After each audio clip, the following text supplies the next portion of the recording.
After my cousin heroically drowned saving someone, my wife, stroking her belly, confessed to me, "I'm carrying your cousin's child. I can't abort it, I must leave an heir for the hero." The villagers also urged me to be magnanimous, all agreeing the hero deserved an heir. "A hero's genes are rare, this child will surely bless the whole village," they said. In the livestream, my wife tearfully recounted her epic love with my cousin, painting me as a despicable hypocrite who stole her love. As I was wronged and speechless, my police officer cousin called, "Your cousin's rescue, it's not as simple as it seems." Upon hearing of my cousin's death, I rushed from afar to my uncle's home. Seeing my cousin's photo on the altar, my eyes welled up.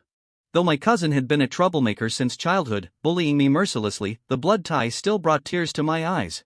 But as I cried, something felt off. My wife knelt before the altar, weeping as if it were her husband who'd died, not my cousin.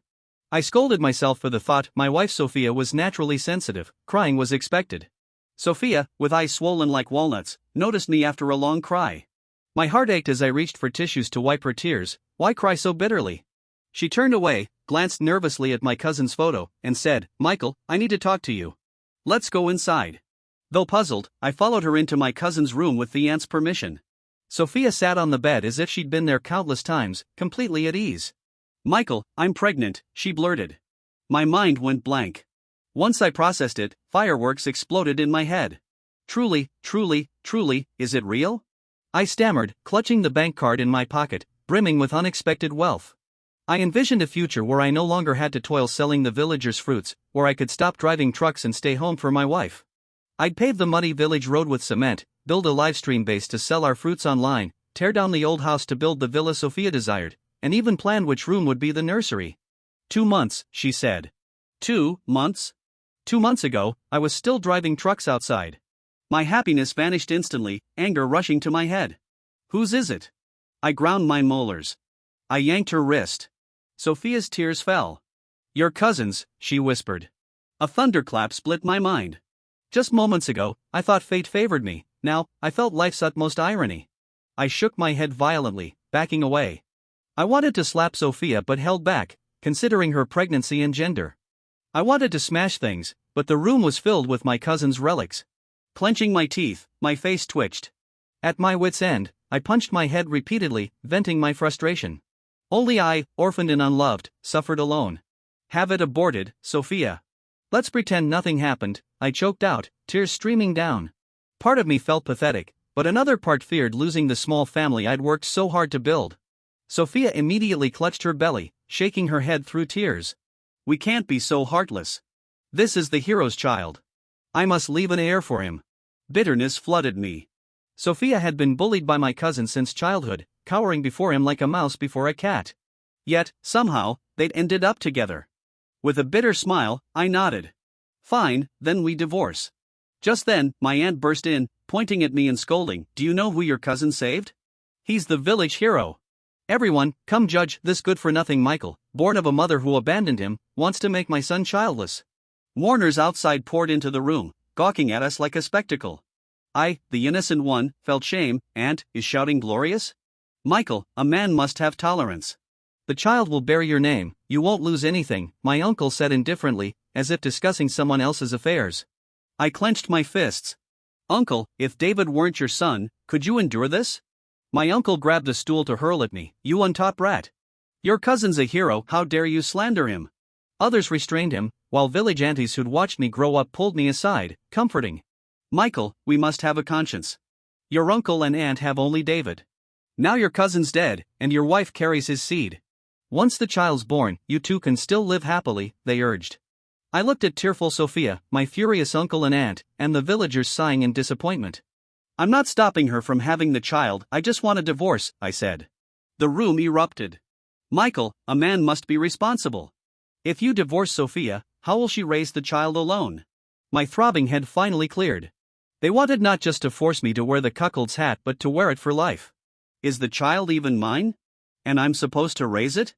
I laughed, finding the situation so absurd it was laughable. I felt as if I were dreaming, reality couldn't be this grotesque. The villagers retorted, "But isn't your cousin dead? If he weren't, you might not even have the chance to raise it." My uncle seemed to calm himself. "Michael, I know you're angry. My son did sleep with your woman, but he's dead now. Raising his child won't hurt you, it's still the seed of our Tion family. Sophia tugged my sleeve, looking pitiful. Michael, I know you're a good man. I'll still recognize you as the father of this child, and we'll have our own children too. Get lost. I shook off her hand and started to leave. The villagers held me back, insisting I couldn't go until I agreed to take responsibility. Glowering at the crowd, I recalled my parents dying young, my uncle refusing to take me in because I wouldn't deed over our house, and the villagers who, though indifferent, had occasionally helped me. I'd always returned to transport their fruit for free when I drove trucks. Yet now, for a man who stole and slept with his brother's wife, they pinned me down. Let me go. We'll take this to the village head. I won't stand for this. As I was escorted to the village head's home, he was watching the no-brand TV I'd bought him online. The news reported someone in City H winning a 50 million lottery. The village head sipped his liquor. If only I'd won, I could fix the village road. Then fruit buyers could come in, and our kids could get out. Seeing the village head, who'd been kindest to me since childhood, I didn't cry when wronged or scolded or hit. But now a tear streamed down. The villagers chattered, explaining the situation to the village head, whose gaze wavered under my tearful eyes. A thought struck me. I might be the last in the village to know about my cousin and my wife. Release the child at once. Michael's not a criminal, the village head said. Michael, tell me, what's your demand?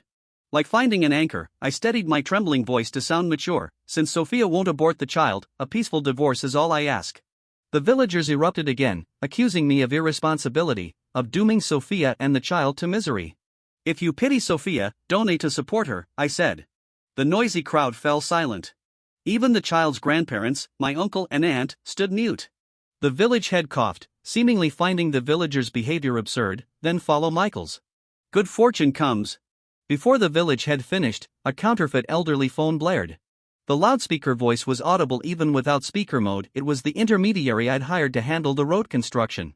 Knowing better than to flaunt wealth, I'd only involved the intermediary for the road and livestream projects. The village head, overjoyed by the news, kept thanking. Watching him, who'd toiled for the village for decades, my eyes welled up. Despite the villagers' treatment, I didn't abandon my plan to build the road for the village head and the next generation.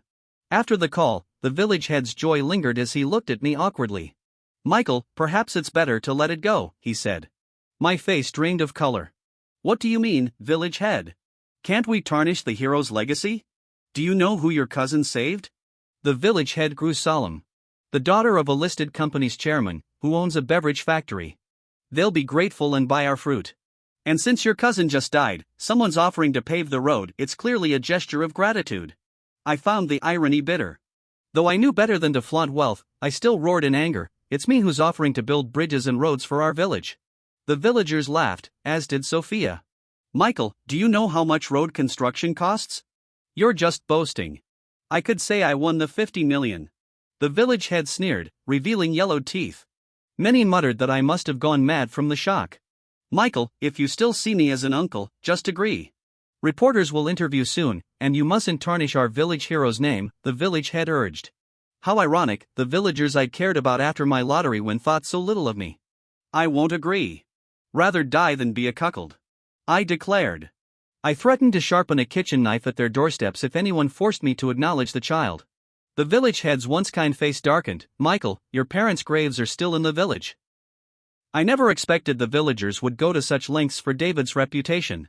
My blood ran cold, sending shivers down my spine. I walked away without looking back, my heart dead to the villagers and the village head. I heard Sophia ask the village head what to do, to which he nonchalantly replied, "Don't worry, Sophia. Once the road's built and the fruits sold, the whole village will support your child. As for Michael, after things settle, we'll expel him from the clan records and never let him return." I laughed. This village wasn't worth returning to. As for the road, let them wait. After checking into a downtown luxury hotel, I vented by ordering expensive takeout. I pulled out my phone and meticulously researched news about my cousin's rescue. It was said that an elderly cleaner witnessed the scene early in the morning. The girl jumped into the lake first, followed by my cousin. The girl suffered a head injury and remained in a hospital coma, while my cousin drowned to death. Frowning over my meal, I found too many inconsistencies. My cousin was a cowardly and ruthless man. He wouldn't lift a finger to save someone, let alone push them into the water. Moreover, he couldn't swim. A man who couldn't swim and valued his life above all, how could he possibly jump in to save a drowning person? While scrolling through the news, I stumbled upon a live interview with our village. In the villagers' accounts, my cousin was practically revered as a living bodhisattva. Even my annual pro bono transportation of their fruit to find buyers was attributed to my cousin. Good people don't live long, someone sighed in the comments. During the interview with my cousin's parents, they were inconsolable, prompting the reporter to frequently wipe away tears. They lamented having no one to care for them in their old age. I knew their words were laced with expectations, waiting for netizens to donate. A fleeting thought crossed my mind. I typed, "So pitiable, the elderly mourning the young. Support Mr. and Mrs. Tion's livestream, will definitely buy. Paying for the hero." My uncle and aunt clearly saw my message, their shrewd, worldly faces lit up with delight. They were tempted. The villagers had often talked about how much money internet celebrities could make from a single livestream. Sophia, standing like a stone pillar, also noticed my comment. She seemed to have an idea and wanted to ride the wave of attention. With a loud cry, she pushed past my uncle and aunt to stand before the livestream camera. "I'm David's girlfriend, and the child in my womb is the hero's posthumous offspring. My account name is Sophia's Bitter Happiness 1106. Please give a helping click, follow me, and earn some milk money for the child." The suffix of Sophia's account name was even our wedding anniversary. I found it bitterly ironic. Some in the comments section criticized my uncle and aunt, as well as Sophia, for being too mercenary. But others said that the living must live their lives. I smiled. Although I wasn't certain my cousin hadn't saved someone, I knew the situation was far from straightforward.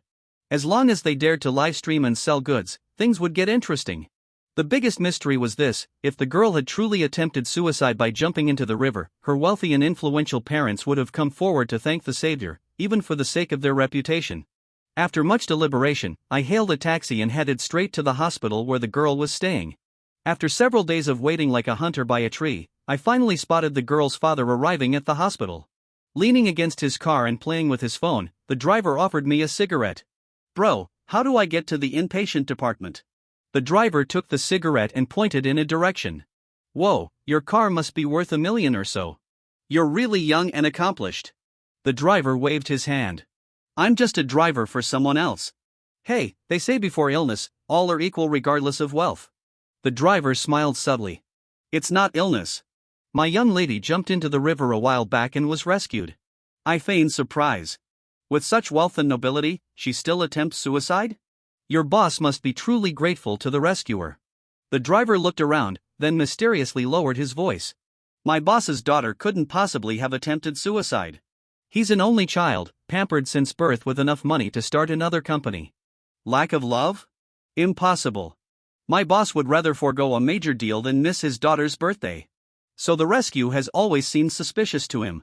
With these thoughts in mind, I thanked the driver for his directions and left.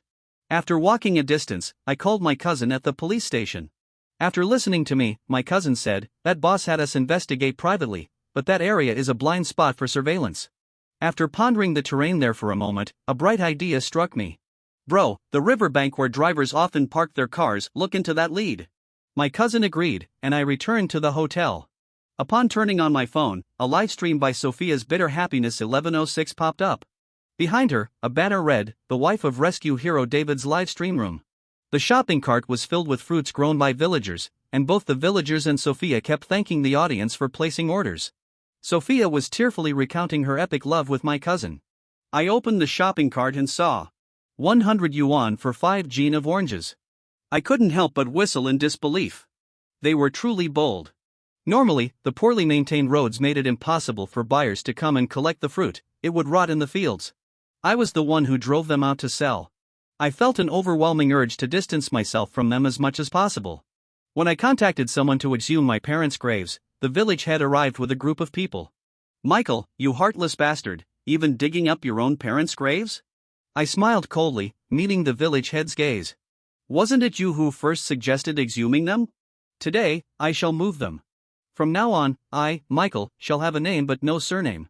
Everything sellable from my home is sold, and I shall never return." Upon hearing that I was selling everything from my home, Sophia was so enraged she nearly fainted. "Michael, you brute, are we even living anymore?" Looking at the once gentle and shy Sophia, now hurling insults at me, my heart ached as if pierced by needles.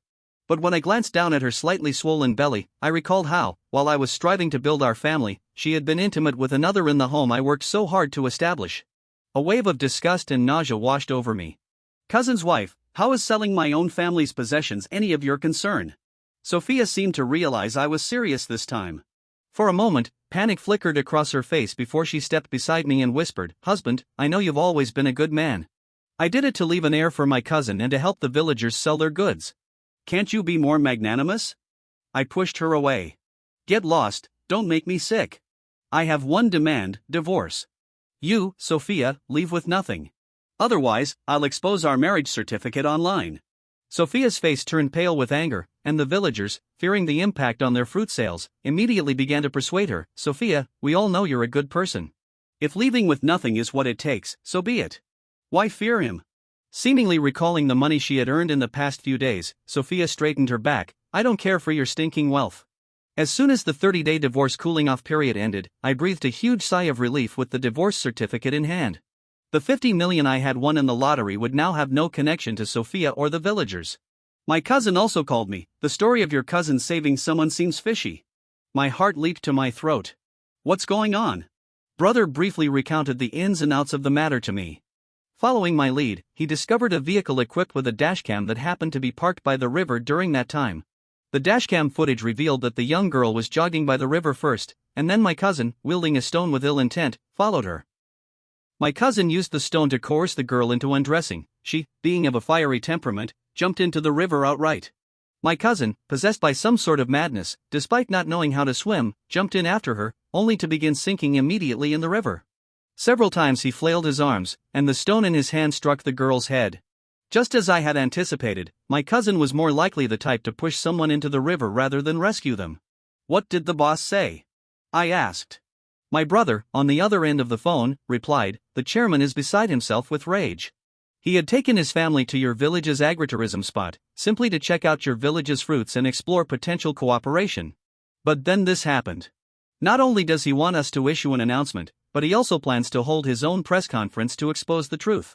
After obtaining the time and address of the press conference, I promptly infiltrated the event that very day.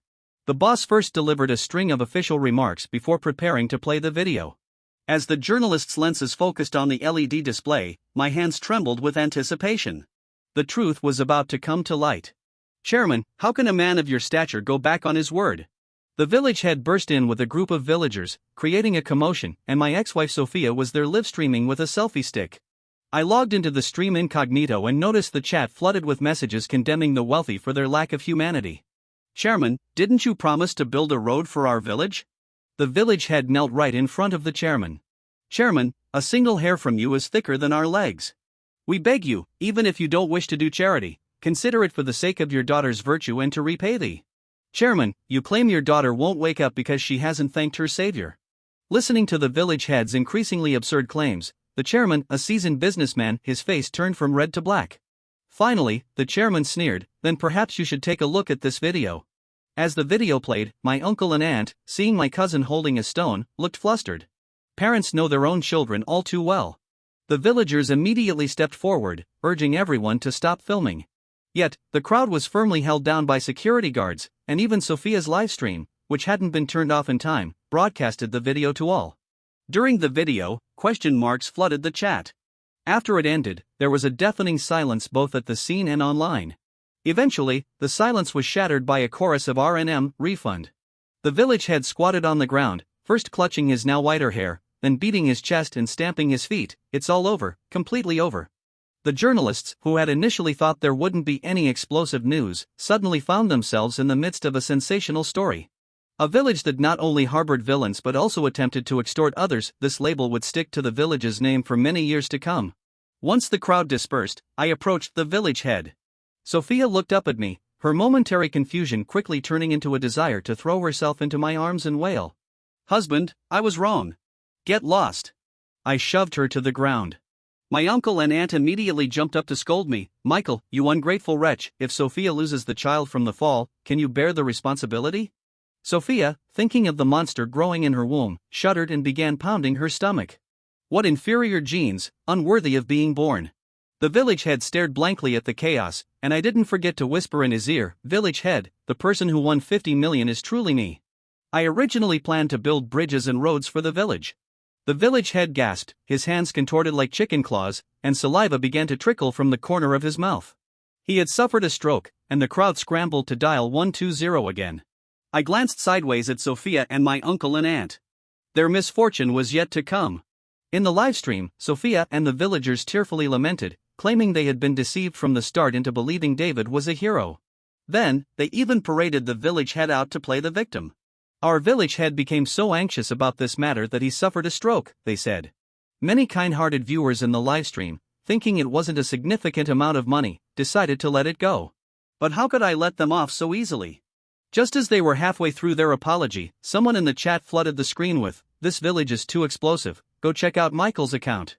I posted online about how Sophia and the villagers forced me to be a cuckold and how the village had threatened to exhume my graves. Faced with mountains of irrefutable evidence, netizens lamented, "The whole village is full of villains."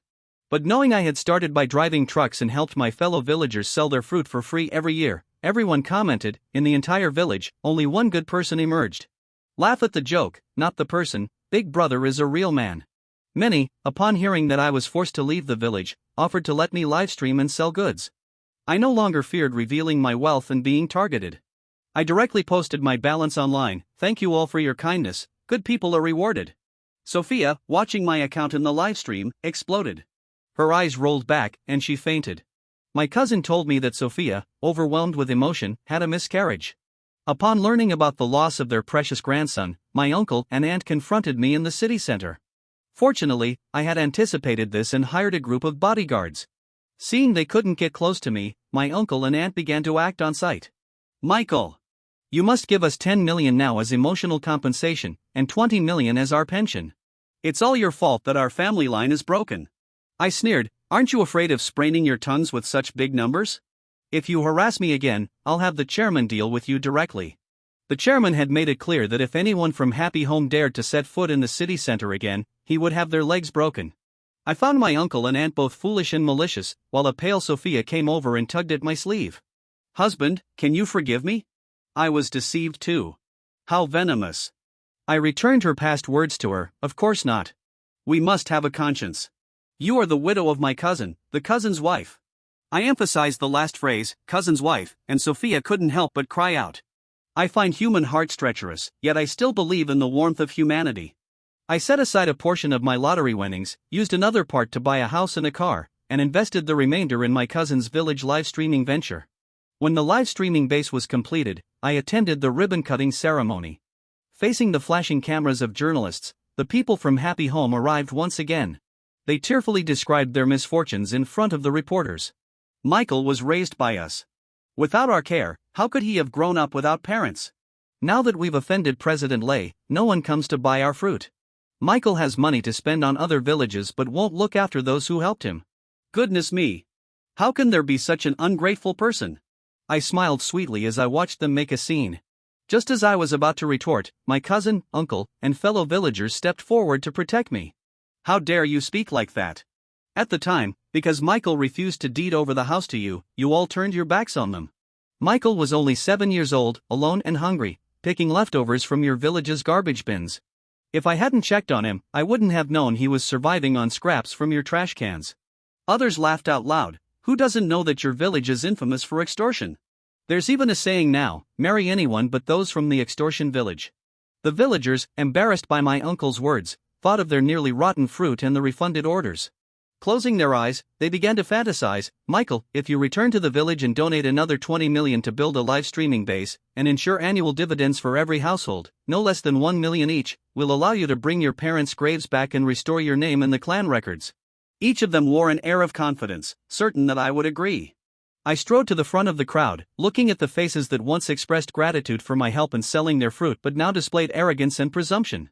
I realized how blind I had been in the past. "Pa! Is your clan record encrusted with diamonds? I wouldn't return even if you begged me. Keep your extortion village, I have no desire for it." Sophia, humiliated by me multiple times, now discarded all dignity. Kneeling before me in front of all the journalists, she pleaded, "Michael, I have no other options. I can't repay my debts. Please help me. I'll be your slave, Michael." Some reporters, detached from the reality of the situation, chimed in. "Michael, your ex-wife has suffered with you. Your uncle and aunt share an unbreakable blood bond with you. I stopped my uncle from retaliating on my behalf and glanced sideways at the journalists and the prostrate Sophia on the ground. Sophia and I are divorced, we are ex-husband and ex-wife. She signed the agreement herself. As for my uncle and aunt, I paused, then curled my lips into a smile. They bullied me when I was young, trying to seize my house. Now that I've grown up, they want to clip my wings, even inciting their son to sleep with my wife. Who among you can bear such grievances and tell me to visit my sister-in-law daily? I stared directly at the journalist who was trying to sway public opinion, making him blush with embarrassment. Sophia and the villagers left empty-handed for the second time, but I knew a third attempt would soon follow. The live stream's effect was much better than I had anticipated. Due to its agricultural assistance angle and connection to the news, many came to see who was so unlucky as to have their wife sleep around and be kicked out of the village. Sure enough, when I saw the monthly sales figures, Sophia made her third visit. She squatted at the entrance of my residential complex every day, and when she saw me, she lunged forward. Michael, back when you were always driving trucks outside, you never once ate a hot meal I cooked for you. She pulled out a thermos from her embrace, trying to thrust it into my hands. I stepped back, and the thermos fell to the ground. She looked up at me with a pitiful expression, and Sophia was indeed attractive, otherwise, my cousin wouldn't have been involved with her either. If it were the past, I might have already taken out tissues and pathetically wiped away her tears. I spoke coldly, Sophia, people need dignity, and trees need bark. Reflect on what you've done. Don't come near me again, seeing you sullies my eyes. Sophia shuddered, seemingly not expecting my words to be so heartless. But if I hadn't won 50 million, Sophia wouldn't be so obsequious today. Michael, I really have no other way. Lend me 5 million. Consider it help from our time as husband and wife, Sophia pleaded, tucking a strand of hair that had fallen beside her face, her eyes red and swollen as she looked at me. I looked at her and felt nothing but disgust. However, I no longer wished to have any connection with Uncle and Sophia. I signaled for Sophia to come closer and whispered in her ear, Sophia, you're a smart person. No matter how you cling to me, my answer is one word, impossible. But the ones who made you like this are my uncle and aunt. Their entire family is insured, and the insurance company has compensated them handsomely for my cousin's death this time. Sophia tightened her grip on the thermos she had picked up, then thrust it into my arms and left without looking back. Watching Sophia leave, a fierce glint in my eyes told me that a dog-eat-dog spectacle was about to unfold. Upon hearing that Sophia had taken up residence at my uncle and aunt's home and had caused quite a commotion, I decided to personally witness the drama unfold at Happy Home. I contacted the new village head and announced my return for the ancestral worship ceremony. Thanks to the live streaming base I established in my uncle's village, my net worth had multiplied several times over, and the villagers had begun constructing their own little villas. The people of Happy Home were green with envy. Thus, for this visit, the new village head not only laid down a red carpet to cover the muddy sections of the village roads but also organized villagers to hold banners and welcome me in formation. The entire village surrounded me with fawning smiles. President Michael, we are all your blood relatives. Even if our bones are broken, we are still connected by sinew. You must not forsake us for other villages. Yes, Michael. It's really not right what happened. It was your wife who wronged you, not us. Seeing my face darken, the new village head immediately kicked someone away. I recalled the old village head and said, I wish to see the old village head. Many immediately praised my kindness, still mindful of the village head. A group led the way to the old village head's home. Upon entering, I found the old village head lying in bed with a crooked face and mouth, the room filled with foul air. Unable to turn his head, he had to be assisted to sit up. Since his collapse, the villagers had abandoned him to his fate. Even his own children only ensured he didn't die, doing the bare minimum. This was the first time someone had come to see him since the live stream incident. The old village head mumbled incoherently, and I leaned in closer. He uttered 2 words, regret, regret. Thinking of how he had favored my cousin, leading to the entire village losing their fruit sales and road construction hopes. Thinking of how he had sided with the village, yet after his illness, not a single villager cared for him. Only I, who didn't disdain his filth, came to see him. Only I, who used to bring him city ointments every time I returned from driving trucks. Regret, regret. For a moment, my heart softened, but then I recalled how he had threatened me with the graves of my deceased parents. Old village head, if you hadn't pushed things to the extreme back then, I wouldn't have abandoned the village that raised me, I said. Sometimes, I even thanked their ruthlessness, as it allowed me to harden my heart completely. I stood up and said, I need to pay a visit to my uncle. Unlike the previous time when the yard was filled with mournful music and silver gray decorations, my uncle's home was unexpectedly quiet this time. A villager eager to ingratiate themselves banged loudly on the door. Open up. Your nephew has come to see you. After a long while, there was no response. Everyone looked at each other in confusion. Could they have gone out? Where could they go? I saw them not leaving the house today. We gathered at the village entrance early, and they didn't even step outside. I nodded meaningfully. Perhaps uncle doesn't welcome me. Then I'll leave. The new village head immediately panicked, pushed aside the person knocking, and shouted himself, Lao Tian, what airs are you putting on? If you don't open the door, I'll have people break it down. From inside the door came Sophia's panicked voice, don't. The villagers immediately sensed something was wrong and started battering the door. Under the strength of several burly men, the door didn't hold for long and was breached. Inside, my uncle and aunt were found slumped in their chairs, blood streaming from all 7 orifices of their bodies. Sophia, pale-faced, was pushing a suitcase, looking around the room in a panic. With a shrill cry of murder, it seemed as if it wasn't my cousin who had died but her own husband. Little me, Sophia glared at me venomously. I had only intended to cause chaos in uncle and aunt's household, never imagining Sophia would have the heart to kill. It wasn't until I was taken to the police station for questioning that I learned Sophia had purchased rat poison last month, around the time she brought me a meal. The thought of nearly eating that poisoned food sent chills down my spine. Sophia was far more vicious than I had imagined. After being rejected by me that day, she went straight to my uncle and aunt's home. If she had still been pregnant, they might have shown some leniency. But with the only heir gone, my aunt openly confronted Sophia in the courtyard, right in front of my cousin's shrine. Eager to get her hands on the money, Sophia visited daily, berating my uncle and aunt and lingering in their home. Eventually, she noticed my uncle's inappropriate intentions towards her and used that to trick him into revealing the family's savings and passwords. She had initially planned to steal the bank cards and flee, but, unable to swallow the injustice of being wronged by them, she administered a bottle of rat poison, sending my uncle and aunt to their graves. Later, when the people from Happy Home messaged me, stating that my uncle's family was not allowed to be buried in the ancestral cemetery and hoping I would move my parents' graves back, I replied with a smile, "Is your ancestral cemetery lined with diamonds?" Scram! Outside the floor-to-ceiling window of my apartment, the sunlight was brilliant, promising nothing but good days ahead.